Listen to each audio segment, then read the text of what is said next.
महाप्रभुଙ୍କ रथयात्रा रे आमे समस्त रथ टाणु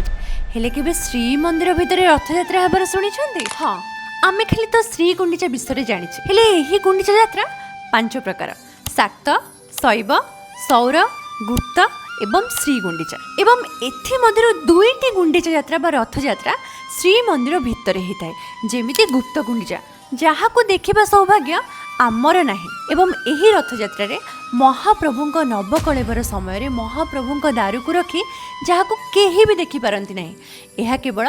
महाप्रभुक सेवायत मानक भितरे श्रीमंदिर परिसर रे रथ टणा जाय थाए एहा हेउची गुप्त गुंडीचा आउ सबुठारु आश्चर्यर कथा हैला सौर गुंडीचा बा चैत्र गुंडीचा जहाँकि चैत्र मास शुक्ल पक्ष षष्ठी तिथि पालन करा जाय एथिरे श्रीमंदिर रे थिबा सूर्य मंदिर चलंती विग्रह को रथरे बसाई श्रीमंदिर भीतर प्रांगण रे परिक्रमा करा जाय एवं एही रथ को टाणिले चर्म व्याधि रोगर मुक्त हो जाए बोली समस्ते कहते हेले सौर गुंडीचा यात्रा प्रथमे पद्मक्षेत्र बा अर्क क्षेत्र कोणार्क होता हेले जितेबाला नरसिंहदेव समय मराठा माने कोणार्क को आक्रमण कले सेतेबाला एई सूर्यनारायण मंदिर भग्न अवस्था चली आसला तेणु तांकर मूल स्वरूप को पुरी को स्थानांतरित करागला तो सेबेठु ए सौर गुंडीचा यात्रा हेले सौर गुंडीचा कोन पई काहेकि ना रथर परंपरा एई सूर्यंक ठारु ही आरंभ काहेकि ना सूर्य रथरे विराजमान करन हेले एबे मते कमेंट रे जणेले